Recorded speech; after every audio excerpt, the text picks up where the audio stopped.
പിതാവും പുത്രനും പരിശുദ്ധാത്മാവുമായ ത്രിയേക ദൈവത്തിൻ്റെ തിരുനാമത്തിന് എന്നേക്കും മഹത്വമുണ്ടായിരിക്കട്ടെ. ആമേൻ. കർത്താവിനാൽ ഏറ്റവും അനുഗ്രഹിക്കപ്പെട്ട പ്രിയ സഹോദരങ്ങളെ, വചനവിസ്മയം 29ാമത്തെ എപ്പിസോഡിലേക്ക് ഏവർക്കും സ്വാഗതം. ഈ എപ്പിസോഡിൽ നാം ധ്യാന വിഷയമാക്കുന്നത് യേശുവിനെ സ്നേഹിക്കുന്നവരുടെ മിശിഹാനുകരണത്തിൻ്റെ പ്രധാന ലക്ഷ്യങ്ങൾ എന്തായിരിക്കണം. നമ്മുടെ മിശിഹാനുകരണത്തിന് 7 പ്രധാനപ്പെട്ട ലക്ഷ്യങ്ങളുണ്ടായിരിക്കണം. ഒന്നാമതായിട്ട്, യേശു മിശിഹ വെളിപാടിൻ്റെ പൂർണ്ണതയാണെന്ന് നാം മനസ്സിലാക്കി. അങ്ങനെയാണെങ്കിൽ നാം മിശിഹായെ അനുകരിക്കുന്ന ക്രിസ്തുശിഷ്യരാകണമെങ്കിൽ യേശു മിശിഹ നൽകിയ ദൈവിക വെളിപാട് സ്വീകരിച്ച് യേശു വെളിപ്പെടുത്തിയ പിതാവിനെയും പരിശുദ്ധാത്മാവിനെയും യേശു മിശിഹായെയും ലോകത്തിന് വെളിപ്പെടുത്തി കൊടുക്കണം. ഇതായിരിക്കണം നമ്മുടെ മിശിഹാനുകരണത്തിൻ്റെ ഒന്നാമത്തെ ലക്ഷ്യം.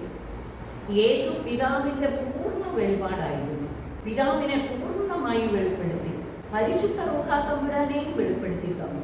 യേശു തന്നെയും വെളിപ്പെടുത്തി. ക്രിസ്തുശിഷ്യരായ നാം ഈ ദൈവിക വെളിപാട് സ്വീകരിച്ച് അനുഭവിച്ചറിഞ്ഞ് സാക്ഷ്യപ്പെടുത്തണം. ദൈവിക വെളിപാട് സ്വീകരിച്ച് സാക്ഷ്യപ്പെടുത്തുന്നവർ ഉണ്ടെങ്കിലേ ദൈവത്തെ ലോകം അറിയുകയും അങ്ങനെ ലോകത്തെ വിശ്വാസത്തിലേക്ക് നയിക്കുകയും ചെയ്യാൻ സാധിക്കും. പുതിയ നിയമത്തിൽ നമ്മൾ കാണുന്നല്ലോ, യേശുവിന് വഴിയൊരുക്കാൻ വന്ന സ്നാപക യോഹന്നാൻ വന്നത് എന്തിനാണെന്ന്.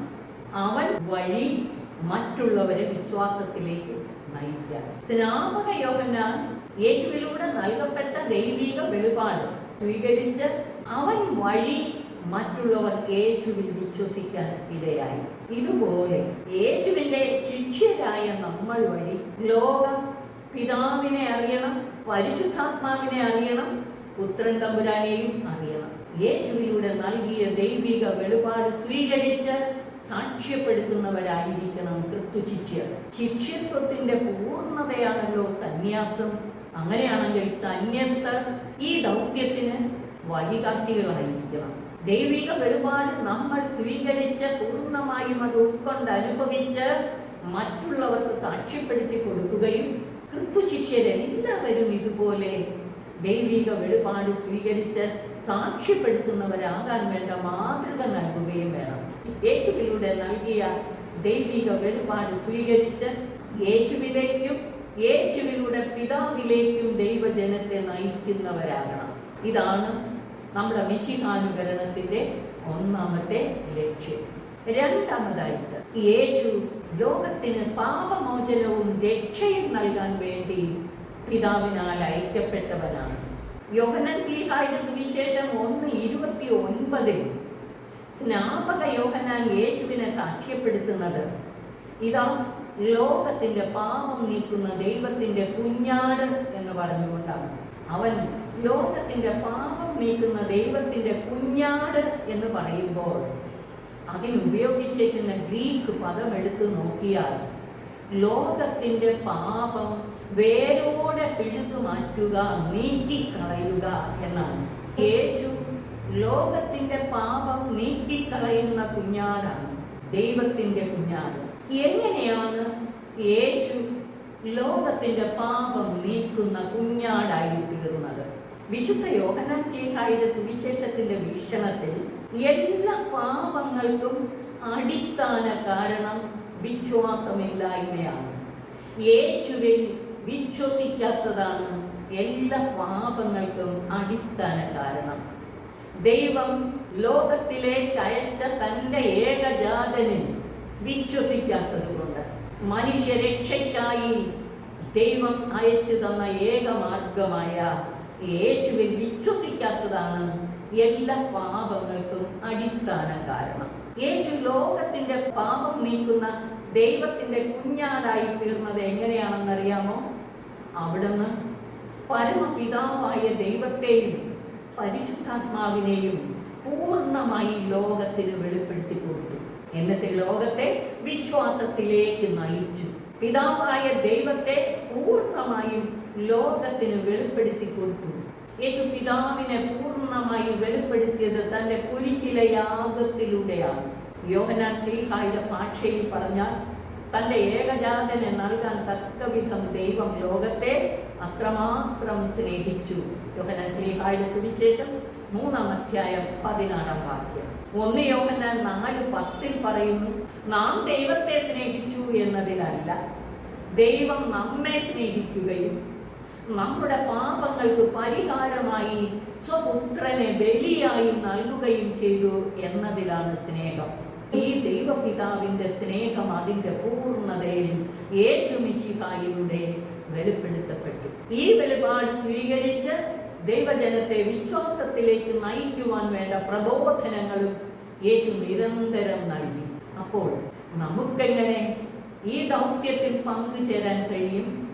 മിശിഹായെ അനുകരിക്കുന്ന ക്രിസ്തുശിഷ്യർ യേശുവിലൂടെ നൽകപ്പെട്ട ദൈവിക വെളിപാട് സ്വീകരിച്ച് ലോകത്തിന് സാക്ഷ്യപ്പെടുത്തി കൊടുത്ത് ലോകത്തെ യേശുവിലേക്ക് നയിക്കണം. അങ്ങനെ യേശുവിലൂടെ പിതാവിലേക്ക്. അതുവഴി ലോകത്തിന്റെ പാപം നീക്കാൻ നമുക്കും കഴിയും. ലോകത്തിന്റെ പാപം നീക്കുന്ന ദൈവ കുഞ്ഞാടായ യേശുവിൻ്റെ യാഗത്തോട് ചേർന്ന് നിന്നുകൊണ്ടാണ് നമുക്ക് ലോകത്തിന്റെ പാപം നീക്കാൻ കഴിയുന്നത്. അപ്പോൾ യേശു ലോകത്തിന്റെ പാപം നീക്കുവാൻ വേണ്ടി ചെയ്തത് എന്താണ്?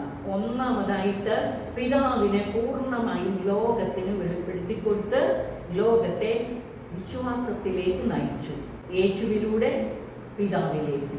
അപ്പൊ അങ്ങനെയെങ്കിൽ നമുക്കും യേശുവിനെ ലോകത്തിന് വെളിപ്പെടുത്തി കൊടുത്തുകൊണ്ട് യേശുവിലൂടെ നൽകപ്പെട്ട ദൈവിക വെളിപാട് മുഴുവൻ സ്വീകരിച്ച് ജീവിതത്തിൽ അനുഭവിച്ച് സാക്ഷ്യപ്പെടുത്തുമ്പോൾ അനേകരെ യേശുവിലുള്ള വിശ്വാസത്തിലേക്കും യേശു വഴി പിതാവിലേക്ക് നയിക്കാൻ നമുക്കും സാധിക്കും. അങ്ങനെ ലോകത്തിന്റെ പാപമാകുന്ന അവിശ്വാസത്തെ നീക്കിക്കളയാൻ യേശുവിനോട് ചേർന്ന് നിന്നാൽ നമുക്കും സാധിക്കും. യേശു ലോകത്തിന്റെ പാപം നീക്കുന്ന ദൈവത്തിന്റെ കുഞ്ഞാടായി തീർന്നത് ഒന്നാമതായി പിതാവിനെ ലോകത്തിന് പൂർണ്ണമായി വെളിപ്പെടുത്തി കൊടുത്തുകൊണ്ട്, രണ്ടാമതായി അവിടുന്ന് ലോകത്തിന്റെ പാപം നീക്കുന്ന ദൈവത്തിന്റെ കുഞ്ഞാടായി തീർന്നത് ലോകത്തിന്റെ പാപം തൻ്റെ ശരീരത്തിലേക്കെടുത്തുകൊണ്ടാണ്. അവിടുന്ന് മർത്യ ശരീരം ധരിക്കുക വഴി പാപപങ്കിലമായ മനുഷ്യന്റെ ആ മർത്യത തന്നിലേറ്റെടുത്തു.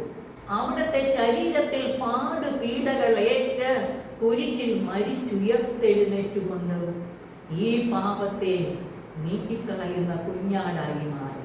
അപ്പൊ യേശു ലോക പാപത്തെ നീക്കിക്കളഞ്ഞത്, പാപ പരിഹാരം ചെയ്തത്, ആ പാപം മുഴുവൻ തൻ്റെ ശരീരത്തിൽ ഏറ്റെടുത്ത് പരിഹാരം ചെയ്തുകൊണ്ടാണ്. നമുക്ക് വേണ്ടി പാടുപീഡകൾ സഹിച്ച് കുരിശിൽ മരിച്ച് ഉയർത്തെഴുന്നേറ്റാണ് അവിടുന്ന് നമ്മുടെ പാപങ്ങൾ നീക്കിക്കളഞ്ഞത്. അങ്ങനെയെങ്കിൽ യേശുവിൻ്റെ പാപമോചനവും രക്ഷയുമെന്ന ദൗത്യത്തിൽ പങ്കുകാരാകാൻ ക്രിസ്തുശിഷ്യരായ നമ്മൾ ചെയ്യേണ്ടത് എന്താണ്? ഒന്നാമതായി ലോകത്തിന് യേശുവിനെ വെളിപ്പെടുത്തി കൊടുക്കണം. മാത്രമല്ല യേശുവിൻ്റെ പാടുപീഡകൾ, സഹനങ്ങൾ നമ്മളെ എടുക്കണം. അങ്ങനെ ലോകത്തിന്റെ പാപത്തിന് നമ്മുടെ ജീവിതത്തിലൂടെ പരിഹാരം ചെയ്യണം. ലോകത്തിന്റെ പാപത്തിന് നമ്മുടെ ജീവിതത്തിലൂടെ പരിഹാരം ചെയ്യണം. മറ്റൊരു ക്രിസ്തുവായി നാം മാറണം. ആന്തരികമായും ബാഹ്യമായും യേശുവിൻ്റെ ജീവിത ശൈലിയോടും പരിത്യാഗപൂർണമായ ജീവിതത്തോടും സഹനത്തോടും നമ്മളും ഉൾച്ചേരണം, പങ്കുചേരണം. അങ്ങനെ ലോകത്തിന്റെ പാപത്തിന് നാം പരിഹാരം ചെയ്തുകൊണ്ട് ലോകത്തിന് ദൈവത്തെ വെളിപ്പെടുത്തി കൊടുത്ത് ലോകത്തെ ക്രിസ്തുവിലേക്ക് ആകർഷിച്ചടിപ്പിക്കണം. സഭാപിതാവായ മാക്സിമോസ് പറയുന്നത്, പ്രപഞ്ചത്തിന്റെ ആചാര്യനായ മനുഷ്യൻ തനിക്ക് ചുറ്റുമുള്ള തലകാല വൈപരീത്യങ്ങളെ തന്നിൽ ഏറ്റെടുത്ത് വിശുദ്ധീകരിച്ച് യേശുവിൻ്റെ കുരിശിനോട് ചേർത്ത് ദൈവത്തിലേക്ക് ഉയർത്തണം. യേശു തമ്പുരാൻ നമുക്ക് കാണിച്ചു തന്ന മാർഗം അതാണ്. നമ്മുടെ മിശിഹാനുകരണത്തിൻ്റെ രണ്ടാമത്തെ ലക്ഷ്യമാണ് ഞാൻ ഈ വിശദീകരിച്ചത്. ലോക പാപത്തിന്റെ പരിഹാരം യേശു തമ്പുരാന്റെ കുരിശു മരണത്തോടെ അവസാനിപ്പിച്ചില്ല. തൻ്റെ ശരീരമാകുന്ന സഭയിലൂടെ ഇന്നും അത് തുടരുന്നു. യേശു ലോകത്തിൻ്റെ പാപം നീക്കുന്ന ദൈവത്തിൻ്റെ കുഞ്ഞാടായി തീർന്ന് ലോകത്തിൻ്റെ പാപത്തിന് പരിഹാരം ചെയ്ത് ലോകത്തെ ദൈവത്തിലേക്ക് ആനയിക്കുന്നതിന് 3 മാർഗങ്ങളാണ് ഞാൻ പറഞ്ഞത്. ഒന്നാമതായിട്ട് അവിടുന്ന് പിതാവായ ദൈവത്തെയും പരിശുദ്ധാത്മാവിനെയും തന്നെയും പൂർണ്ണമായി ലോകത്തിന് വെളിപ്പെടുത്തി കൊടുത്തു. അങ്ങനെ ലോകത്തെ വിശ്വാസത്തിലേക്ക് ആനയിച്ചു. രണ്ടാമതായിട്ട് അവിടുന്ന് ലോകത്തിൻ്റെ പാപങ്ങൾ തൻ്റെ ശരീരത്തിൽ ഏറ്റെടുത്തു. തൻ്റെ പാടുപീഡകളിലൂടെ, പീഡാസഹനത്തിലൂടെയും മരണോത്ഥാനത്തിലൂടെയും ഈ പാപങ്ങൾക്ക് പരിഹാരം ചെയ്തു. അങ്ങനെ ലോകത്തിൻ്റെ പാപം നീക്കുന്ന ദൈവത്തിൻ്റെ കുഞ്ഞാടായി. മൂന്നാമതായി അവിടുന്ന് ഈ ദൗത്യം, ഈ പാപമോചനവും രക്ഷയുമെന്ന ദൗത്യം തൻ്റെ ശരീരമാകുന്ന സഭയിലൂടെ ഇന്നും തുടരുന്നു.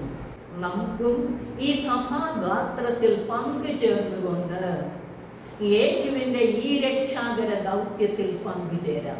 നമ്മളും ലോകത്തിൻ്റെ പാപം നീക്കുന്ന കുഞ്ഞാടായ യേശുവിനെ പോലെ ആയിത്തീർന്ന് ലോകത്തിൻ്റെ പാപത്തിന് പരിഹാരം ചെയ്യാൻ ഈ 3 മാർഗങ്ങളും എടുക്കണം.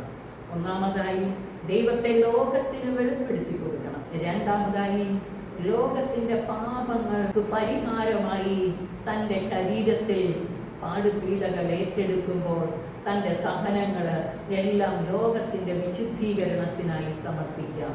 മൂന്നാമതായി സഭാഗാത്രത്തോട് ചേർന്ന് നിന്നുകൊണ്ട് യേശുവിൻ്റെ ഈ രക്ഷാകര ദൗത്യത്തിൽ നമുക്കും പങ്കുചേരാം. യേശുവിൻ്റെ ശരീരമാകുന്ന സഭയോട് ചേർന്ന്, സഭാഗാത്രത്തോട് ചേർന്ന് നിന്നുകൊണ്ട് രക്ഷാകര ദൗത്യം തുടരണം. ലോകത്തെ ഒരാരാധനാ സമൂഹമായി സഭയോട് ചേർന്ന് നിന്നുകൊണ്ട് ലോകത്തെ വിശുദ്ധീകരിക്കുകയും ദൈവത്തിലേക്ക് ആകർഷിച്ചടുപ്പിക്കുകയും ചെയ്യണം. നമ്മുടെ മിശിഹാനുകരണത്തിൻ്റെ 3ാമത്തെ ലക്ഷ്യം യേശു മിശിഹായുടെ പെസഹ രഹസ്യങ്ങളിലുള്ള പങ്കാളിത്തത്തിൽ. യഥാർത്ഥത്തിൽ മിശിഹാനുകരണം സാധ്യമാകുന്നത് യേശുവിൻ്റെ പെസഹ രഹസ്യങ്ങളിൽ പങ്കുചേർന്നുകൊണ്ടാണ്.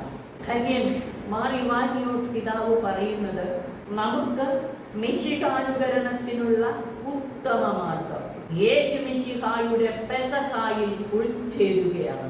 അവന്റെ പെസഹ രഹസ്യങ്ങൾ എന്ന് പറയുമ്പോൾ യേശുവിൻ്റെ മനുഷ്യാവതാരം, പരസ്യ ജീവിതം, പീഡാസഹനം, കുരിശുമരണം, ഉത്ഥാനം, യേശുവിൻ്റെ ഈ പെസഹ രഹസ്യങ്ങളിൽ നാം പങ്കുചേരണം.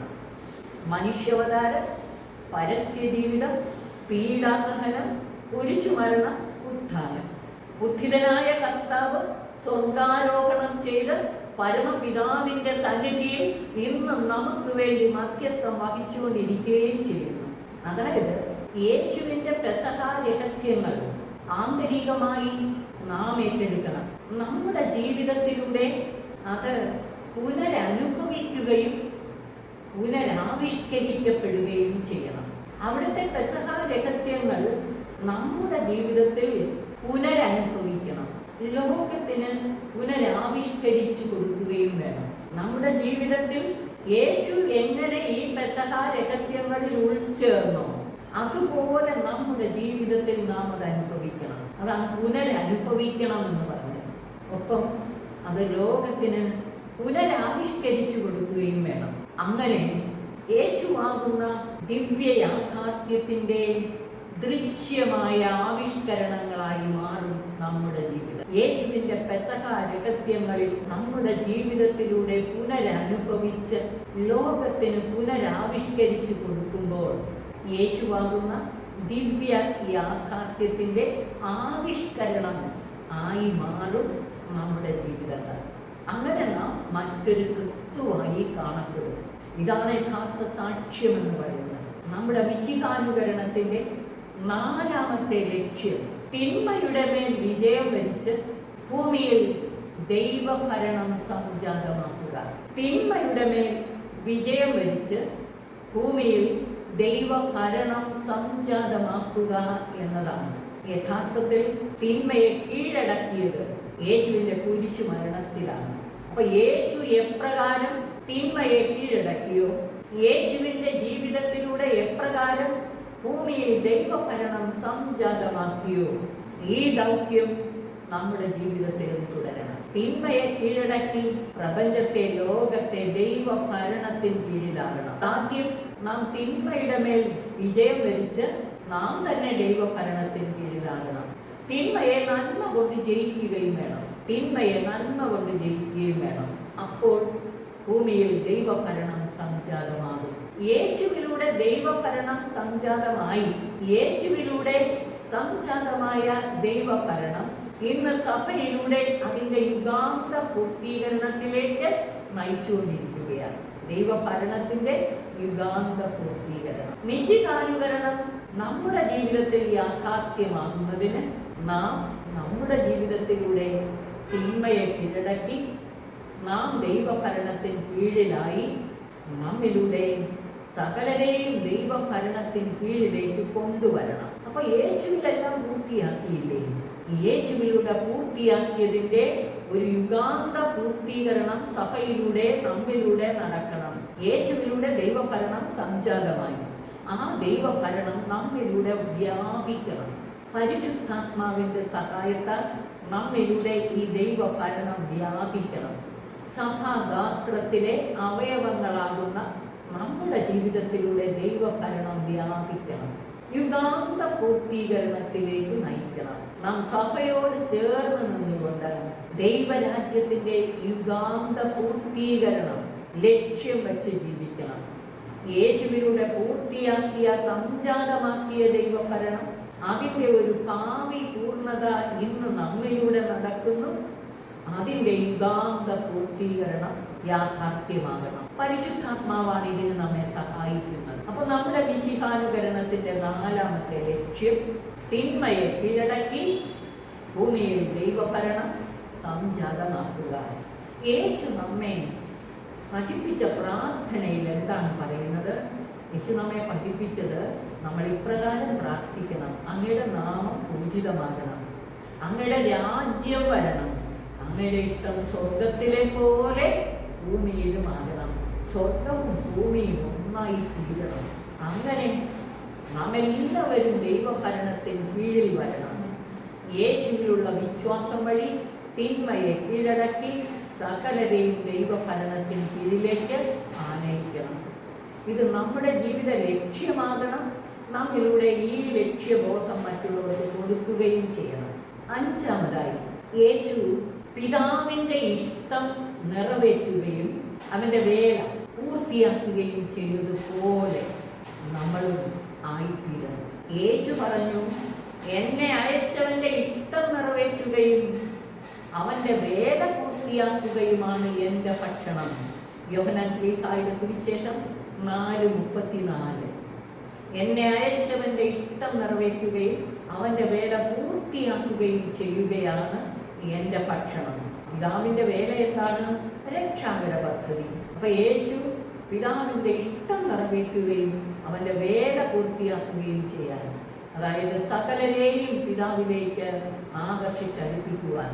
ഇതുപോലെ നമ്മളും ദൈവത്തിൻ്റെ രക്ഷാകര ദൗത്യത്തിൻ്റെ പൂർത്തീകരണം ലക്ഷ്യമാക്കി ജീവിക്കണം. യേശു പിതാവിൻ്റെ ഇഷ്ടം നിറവേറ്റുകയും അവൻ്റെ വേല പൂർത്തിയാക്കുകയും ചെയ്യുക സ്വന്തം ഭക്ഷണമാക്കി തീർത്തതുപോലെ നമ്മൾ യേശുവിൻ്റെ ഇഷ്ടം നിറവേറ്റുകയും അവൻ്റെ രക്ഷാകര ദൗത്യം പൂർത്തിയാക്കുകയും ചെയ്യുക നമ്മുടെ ഭക്ഷണമാക്കണം, അല്ലെങ്കിൽ നമ്മുടെ പ്രധാന ധർമ്മമായി നമ്മൾ ഏറ്റെടുക്കണം.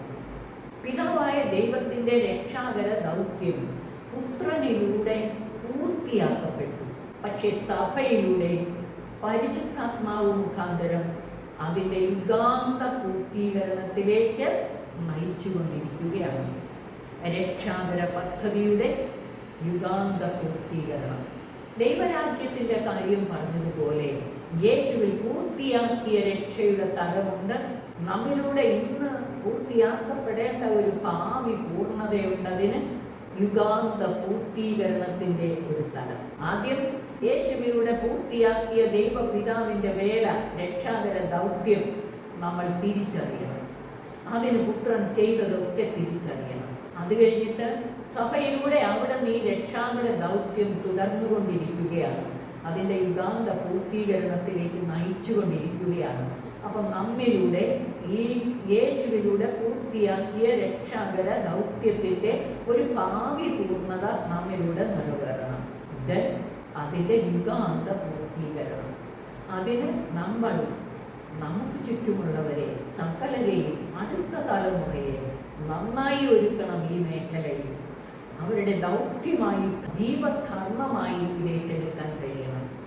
ആറാമതായി, ദൈവപിതാവ് തൻ്റെ രക്ഷാകര ദൗത്യം നിറവേറ്റാനായി തൻ്റെ പുത്രനെ അഭിഷേകം ചെയ്ത് ലോകത്തിലേക്ക് അയച്ചു. രക്ഷാകര ദൗത്യം പൂർത്തീകരിക്കാനായി തൻ്റെ പുത്രനെ പരിശുദ്ധാത്മാവിനാൽ അഭിഷേകം ചെയ്ത് ഈ ലോകത്തിലേക്ക് അയച്ചു. ഇതുപോലെ നമ്മളും അഭിഷേകം സ്വീകരിച്ചവരായി ലോകത്തിൽ രക്ഷാകര കർമ്മം തുടരണം. യേശുവിൻ്റെ രക്ഷാകര ദൗത്യത്തിൽ പങ്കുകാരാകണം. യേശുവിനെ പിതാവ് അഭിഷേകം ചെയ്ത് ലോകത്തിലേക്ക് അയച്ചു. പുത്രൻ തമ്പുരാൻ സ്വർഗത്തിലേക്ക് കരേറി നമുക്ക് പരിശുദ്ധാത്മാവിനെ അയച്ചു തന്നു. യോഹന്നാൻ ശ്ലീഹായുടെ സുവിശേഷം 14-ാം അധ്യായം 12 മുതലുള്ള വാക്യങ്ങളിൽ യേശു പറയുന്നു, എന്നിൽ വിശ്വസിക്കുന്നവനും ഞാൻ ചെയ്യുന്ന പ്രവൃത്തികൾ ചെയ്യും. ഞാൻ പിതാവിൻ്റെ പക്കലേക്ക് പോകുന്നതിനാൽ ഇതിനേക്കാൾ വലിയവരും. അതായത് തൻ്റെ ശിഷ്യർ യേശുവിലൂടെ നിറവേറ്റുന്ന ദൗത്യങ്ങൾ നിറവേറ്റാൻ പ്രാപ്തരാകുമെന്ന് യേശു സത്യം ചെയ്തു പറയുകയാണ്. 14-12 സത്യം സത്യമായി ഞാൻ നിങ്ങളോട് പറയുന്നു, എന്നിൽ വിശ്വസിക്കുന്നവരും ഞാൻ ചെയ്യുന്ന പ്രവൃത്തികൾ ചെയ്യും. ഞാൻ പിതാവിൻ്റെ അടുത്തേക്ക് പോകുന്നത് കൊണ്ട് ഇവയേക്കാൾ വലിയവയും അവൻ ചെയ്യും. ഞാൻ പിതാവിൻ്റെ പക്കലേക്ക് പോകുന്നത് കൊണ്ട് ഇവയേക്കാൾ വലിയവയും അവൻ ചെയ്യും. അപ്പോൾ എന്നിൽ വിശ്വസിക്കുന്നവൻ അല്ലെങ്കിൽ എന്നിൽ വിശ്വസിക്കുന്നവർ ഞാൻ ചെയ്യുന്ന പ്രവൃത്തികൾ ചെയ്യും. ഞാൻ പിതാവിൻ്റെ പക്കലേക്ക് പോകുന്നത് കൊണ്ട് ഇതിനേക്കാൾ വലിയവയും ചെയ്യും. അതെന്തുകൊണ്ടാണ്? യേശു ചെയ്യുന്നതിനേക്കാൾ വലിയ പ്രവൃത്തികൾ ശിഷ്യർക്ക് നമുക്ക് ചെയ്യാൻ സാധിക്കുമെന്നാണ്. ഈ വലിയ പ്രവൃത്തി എന്ന് പറയുമ്പോൾ കുറേ കൂടുതൽ ക്വാണ്ടിറ്റി എന്നുള്ളതല്ല, അതിൻ്റെ പൂർത്തീകരണത്തിലേക്ക് നയിക്കുന്ന യേശുവിലൂടെ നിറവേറ്റിയ പ്രവൃത്തികൾ അത് പൂർത്തീകരണത്തിലേക്ക് നയിക്കും. ക്വാളിറ്റിയാണ് മെയിനായിട്ട് ഉദ്ദേശിക്കുന്നത്. അതെന്തുകൊണ്ടാണ്? യേശു പിതാവിൻ്റെ പക്കലേക്ക് പോയി പരിശുദ്ധാത്മാവിനെ അയക്കും. പരിശുദ്ധാത്മാവ് വന്നു കഴിയുമ്പോഴാണ് നമ്മൾ യേശു ചെയ്യുന്ന പ്രവൃത്തികളും അതിനേക്കാൾ വലിയവയും ചെയ്യുമെന്ന് യേശു ഉറപ്പു നൽകുകയാണ്. അപ്പോൾ നമ്മുടെ മിശിഹാനുകരണം സാധ്യമാകണമെങ്കിൽ നമ്മളും പരിശുദ്ധാത്മാവിനെ സ്വീകരിക്കണം. യേശുവിൽ വിശ്വസിക്കുകയും യേശു അയച്ചു തരുന്ന സഹായകനായ പരിശുദ്ധാത്മാവിനെ സ്വീകരിക്കുകയും ചെയ്താൽ യേശുവിലൂടെയുള്ള ദൈവത്തിൻ്റെ പ്രവൃത്തികൾ ഇന്ന് നമ്മളിലൂടെ നിറവേറും. അവിടുന്ന് പരിശുദ്ധാത്മാവിനെ നൽകുന്നത് കൊണ്ട് ആ പ്രവൃത്തികൾ അതിൻ്റെ പൂർത്തീകരണത്തിലേക്ക്, യുഗാന്ത പൂർത്തീകരണത്തിലേക്ക് നയിക്കും. അതാണ് ഇവയേക്കാൾ വലിയവയും ചെയ്യുമെന്ന് യേശു പറഞ്ഞതിൻ്റെ അർത്ഥം. നമ്മുടെ മിശിഹാനുകരണം ലക്ഷ്യം വെക്കുന്ന ആറാമത്തെ കാര്യം, മിശിഹ അഭിഷിക്തനായി ലോകത്തിലേക്ക് വന്നതുപോലെ നാം പരിശുദ്ധാത്മ നിറവിൽ ലോകത്തിലായിരുന്നാൽ യേശുവിലൂടെ ദൈവം നിറവേറ്റിയ പ്രവൃത്തികൾ, രക്ഷാകര പ്രവൃത്തികൾ ഇന്ന് നമ്മിലൂടെയും അവിടുന്ന് നിറവേറ്റും. പരിശുദ്ധാത്മാവ് മുഖാന്തരം അതിൻ്റെ പൂർണ്ണതയിൽ, പരിശുദ്ധാത്മാവ് എല്ലാം പൂർത്തിയാക്കുന്നവനാണല്ലോ. ഇന്ന് സഭയിൽ നമ്മിലൂടെ പരിശുദ്ധാത്മാവ് എല്ലാം പൂർത്തിയാക്കും. നമ്മുടെ മിശിഹാനുകരണത്തിൻ്റെ ഏഴാമത്തെ ലക്ഷ്യം, യേശു കൃപാപൂർണനാണ്. യേശുവിലുള്ള വിശ്വാസം വഴി കൃപയുടെ പൂർണ്ണത നമുക്ക് ലഭിച്ചു. യോഹന്നാൻ ശ്ലീഹായുടെ സുവിശേഷം 1-ാം അധ്യായം 16-17 വാക്യങ്ങൾ. അവന്റെ പൂർണ്ണതയിൽ നിന്ന് നാം എല്ലാവരും കൃപയ്ക്ക് മേൽ കൃപ സ്വീകരിച്ചു. നിയമം മോശ വഴി ഉണ്ടായി, കൃപയും സത്യവുമാകട്ടെ യേശു ക്രിസ്തു വഴി ഉണ്ടായി. അപ്പൊ കൃപ പൂർണ്ണനായ യേശുവിനെ പോലെ ഇന്ന് നാം ജീവിക്കുന്ന ഈ കാലഘട്ടത്തിൽ കൃപയുടെ നീർച്ചാലുകളായി മാറണം. അപ്പോൾ യേശു ക്രിസ്തു വഴി ഉണ്ടായ ആ കൃപ നമ്മൾ സ്വീകരിച്ച് നമ്മളിലൂടെ സകലർക്കും ഈ കൃപ ലഭിക്കണം.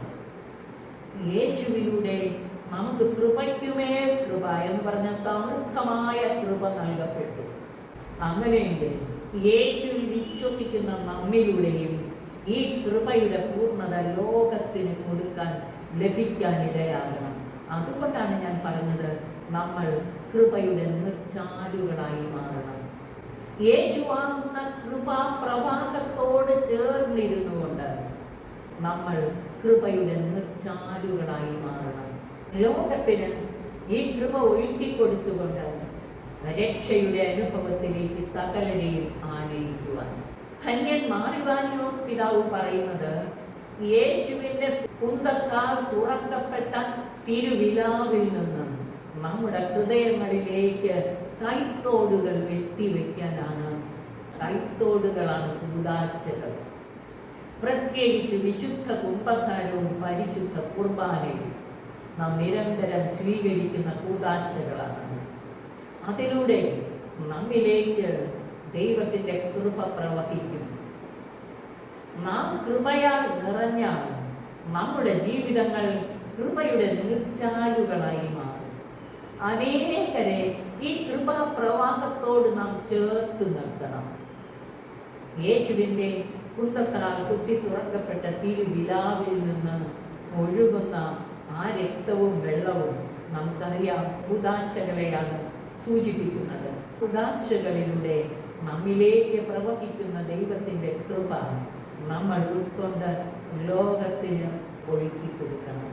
അങ്ങനെ നമ്മൾ കൃപയുടെ നീർച്ചാലുകളായി മാറണം. അതുപോലെ സഭയുടെ കൂദാശകളോട് സഭയോട് ചേർത്ത് നിർത്തണം മറ്റുള്ളവരെ. അങ്ങനെ സഭയോട് ചേർത്ത് നിർത്തി സഭയുടെ കൂദാശകൾ വഴി അനേകർക്ക് ഈ കൃപയുടെ നീർച്ചാല് ഒഴുക്കി കൊടുക്കണം. ഈ കൃപയ്ക്ക് അവകാശികളാക്കി മാറ്റണം. അങ്ങനെ നമ്മുടെ മിശിഹാനുകരണം പൂർണ്ണമാക്കാം. പ്രിയമുള്ളവരെ, ഈ 7 ലക്ഷ്യങ്ങളും ഹൃദയത്തിൽ സംഗ്രഹിച്ച് നമുക്ക് നിരന്തരം ധ്യാനിക്കാം. ഈ ലക്ഷ്യങ്ങളോടെ സകലരും മിശിഹായെ അനുകരിക്കാൻ നമുക്ക് നമ്മുടെ ജീവിതങ്ങളിലൂടെ വഴിയൊരുക്കാം, അനേകരെ സഹായിക്കാം. അങ്ങനെ അവിടുത്തെ രക്ഷാകര പദ്ധതിയുടെ യുഗാന്ത പൂർത്തീകരണത്തിലേക്ക്, ആത്മനിറവിൻ്റെ ഒരു നവയുഗത്തിലേക്ക്, യുഗാന്തത്തിലെ ആത്മനിറവിലേക്ക് സഭയെയും വിശ്വാസികളുടെ സമൂഹത്തെയും നയിക്കാനിടയാകണം. അങ്ങനെ സഭയാകുന്ന മണവാട്ടി പുതിയ ജെറുസലേം മണവാളനു വേണ്ടി അണിഞ്ഞൊരുങ്ങിയ മണവാട്ടിയെ പോലെ ആയിത്തീരണം. എന്ന് പറഞ്ഞാൽ കർത്താവുമായുള്ള പൂർണ്ണ ഐക്യത്തിലെത്തണം. മണവാളനു വേണ്ടി അണിഞ്ഞൊരുങ്ങിയ മണവാട്ടിയെ പോലെ കർത്താവുമായുള്ള പൂർണ്ണ ഐക്യത്തിലെത്തണം. പരിശുദ്ധ ത്രിത്വത്തിൻ്റെ കൂട്ടായ്മയിൽ സകലരെയും ഒന്നിപ്പിക്കണം. അപ്പോൾ ലോകത്ത് നിന്ന് തിന്മ പൂർണ്ണമായും തുടച്ചു നീക്കപ്പെടും, ഇല്ലാതാകും. ഒരു പുതിയ ആകാശവും പുതിയ ഭൂമിയും സംജാതമാകും.